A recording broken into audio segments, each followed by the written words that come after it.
America के पूर्व राष्ट्रपति डोनाल्ड ट्रंप पर एक बार फिर से हमला हुआ है। बंदूकधारी एक युवक ने ट्रंप पर गोलियां चलाई हैं और वैसे अभी ये पक्के तौर पर तो नहीं कहा जा रहा है कि निशाना ट्रंप को ही बनाने की कोशिश की गई थी या फिर कुछ और था या निशाना कोई और था या फिर इसके पीछे की कहानी कुछ और थी। लेकिन ट्रंप की सुरक्षा में तैनात सुरक्षा कर्मियों ने जैसे ही गोलियों की आवाज सुनी, उन्होंने जवाबी फायरिंग शुरू कर दी। ट्रंप पर 2 महीने में यह दूसरी बार हमला हुआ है और जिसके बाद एक बार फिर से अमेरिका की सुरक्षा एजेंसियां सवालों में घिर गई हैं और दूसरी तरफ इस हमले को अपने पक्ष में भुनाने की कोशिश में रिपब्लिकन भी जुट गए हैं। ट्रंप रिपब्लिकन पार्टी के राष्ट्रपति उम्मीदवार हैं और उन पर बार बार ये जो हमले हो रहे हैं उनको लेकर आज ही हम अपनी स्पेशल रिपोर्ट में करेंगे बात कि आखिर ये हमले किए जा रहे हैं या करवाए जा रहे हैं या इसके पीछे की पूरी कहानी क्या है। तो नमस्कार, मैं हूं अंशिता। क्या डोनाल्ड ट्रंप पर हो रहे हमलों के पीछे कोई सियासी मकसद है? हम इस मुद्दे पर जरूर बात करेंगे, लेकिन सबसे पहले आपको पूरी घटना बताते हैं कि आखिर फ्लोरिडा में ट्रंप पर हमला कैसे हुआ, कब हुआ, क्यों हुआ। ट्रंप फ्लोरिडा में चुनाव प्रचार के लिए पहुंचे हुए थे। इस दौरान पाम बीच काउंटी के इंटरनेशनल गोल्फ क्लब में वो गोल्फ खेलने पहुंच गए। वैसे तो उनका पहले से यहां जाने का कोई कार्यक्रम नहीं था, लेकिन अचानक अंतिम समय पर यानी आखिरी समय पर ट्रंप ने अपने कार्यक्रम में बदलाव किया और गोल्फ क्लब की तरफ चले गए।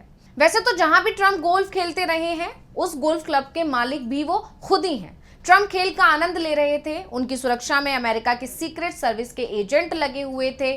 ट्रंप पर पहले भी जानलेवा हमला हो चुका है, इससे पहले भी खबर आई थी। इसी साल 13 जुलाई को पेंसिल्वेनिया के बटलर शहर में चुनावी रैली के दौरान ट्रंप पर फायरिंग हुई थी। इसमें एक गोली उनके कान को छूते हुए निकल गई थी। इसके बाद उनकी सुरक्षा कुछ ज्यादा ही सख्त कर दी गई, लेकिन इस सुरक्षा में भी अब सेंध लग गई।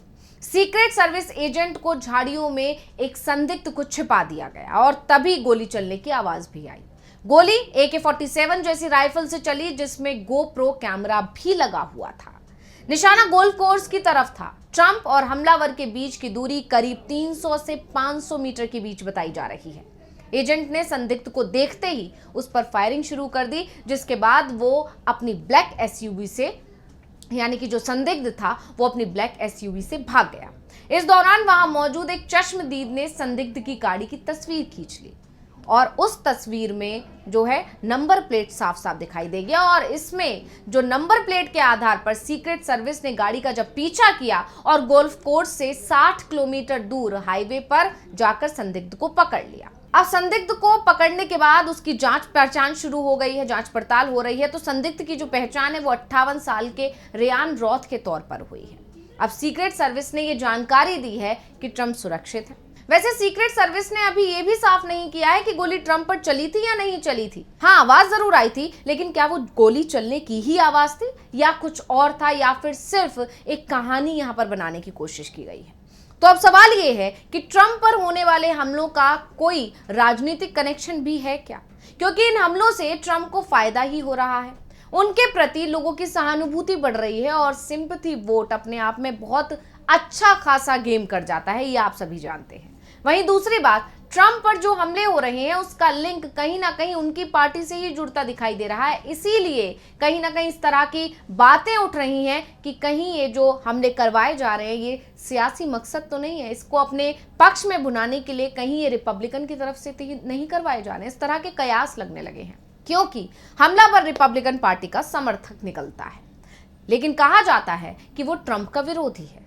सोशल मीडिया पर उसके जो भी पोस्ट मिलते हैं वो ट्रंप के खिलाफ तो मिलते हैं, लेकिन रिपब्लिकन पार्टी के खिलाफ नहीं होते। यानी पार्टी का तो वो समर्थक है, लेकिन जो इस वक्त पार्टी का मुख्य चेहरा बना हुआ है यानी राष्ट्रपति पद का जो उम्मीदवार है उसके खिलाफ है। और इस बार भी ठीक वैसा ही हुआ। इस बार भी ट्रंप पर जो हमला हुआ है उसका आरोप जिस व्यक्ति पर लगा है वो भी राष्ट्रपति पद के उम्मीदवारी के चुनाव में रिपब्लिकन प्राइमरी में बढ़ चढ़कर हिस्सा ले रहा था। न्यूयॉर्क टाइम्स की एक रिपोर्ट में यह भी बताया गया है कि ट्रंप पर हमला करने वाले संदिग्ध रॉथ हैं, जो मूल रूप से उत्तरी कैरोलिना का रहने वाला है। रॉथ के सोशल मीडिया से यह भी पता चलता है कि उसने 2016 में ट्रंप को ही वोट दिया था और रॉथ के सबसे बड़े बेटे ओरान का कहना है कि उसके पिता एक प्यारे और मेहनती इंसान हैं। उसे नहीं पता फ्लोरिडा में क्या हुआ है, लेकिन उसे इतना जरूर यकीन है कि इस मामले को बढ़ा चढ़ाकर ही बताया जा रहा है। वो ऐसा पागलपन वाला काम नहीं कर सकते, ऐसा रॉथ के बेटे का दावा है। वहीं ट्रंप ने अपने ऊपर हुए हमले के बाद अलग ही अंदाज में इसका फायदा उठाने की कोशिश भी शुरू कर दी है, यानी कि अपने पक्ष में भुनाने की इस मुद्दे को कोशिश शुरू कर दी है, जैसा कि दावा किया भी जा रहा है, जैसा कि वो पहले भी करते आ रहे हैं। ट्रंप ने अपने समर्थकों को संदेश जारी किया है जिसमें उन्होंने कहा कि मैं सुरक्षित हूं, मैंने अपने आसपास गोलियों की आवाज सुनी थी, लेकिन इससे पहले घटना को लेकर कोई भी अफवाह फैले, मैं ये साफ करना चाहता हूं कि मैं पूरी तरह से ठीक हूं, मुझे कोई भी चुनाव प्रचार से पीछे नहीं हटा पाएगा, मैं कभी सरेंडर नहीं करूंगा। इसके अलावा ट्रंप ने एक और पोस्ट में सीक्रेट सर्विस को उनकी हिफाजत करने के लिए धन्यवाद भी कह दिया। उन्होंने कहा, सीक्रेट सर्विस ने जिस तरह से मेरा बचाव किया वो बेहद शानदार था, वो इसके लिए यूएस सीक्रेट सर्विस शेरिफ रिक वेट्रो को और बाकी सभी के लिए आभारी है। ट्रंप पर हुए हमले के बारे में तुरंत ही राष्ट्रपति जो बाइडेन और उपराष्ट्रपति कमला हैरिस को भी खबर लग गई और इसके तुरंत बाद जो बाइडेन का भी इस मामले को लेकर बयान आ गया। जो बाइडेन ने इसे लेकर कहा कि मुझे ये जानकर राहत महसूस हो रही है कि डोनाल्ड ट्रंप सुरक्षित हैं। इस पूरे मामले की जांच की जा रही है और हमारे देश में राजनीतिक हिंसा या किसी भी तरह की हिंसा की कोई जगह नहीं है। मैंने अपनी टीम को डोनाल्ड ट्रंप की सुरक्षा के लिए सुनिश्चित करने को कहा है कि सीक्रेट सर्विस के पास हर संसाधन और क्षमता मौजूद रहे। इसके बाद कमला हैरिस जो राष्ट्रपति पद की उम्मीदवार हैं और अभी उपराष्ट्रपति हैं यूएस की, उनका भी बयान आ गया। उन्होंने कहा, मुझे फ्लोरिडा में पूर्व राष्ट्रपति ट्रंप और उनकी प्रॉपर्टी के पास गोली चलने की खबरों के बारे में जानकारी दी गई है। मैं खुश हूं कि वो सुरक्षित हैं। अमेरिका में हिंसा की कोई जगह नहीं है। तो अमेरिका में राष्ट्रपति चुनाव की अगर बात करें तो 5 नवंबर को वोटिंग होनी है और मुकाबला रिपब्लिकन उम्मीदवार डोनाल्ड ट्रंप और डेमोक्रेट उम्मीदवार और अमेरिका के उपराष्ट्रपति कमला हैरिस के बीच में है।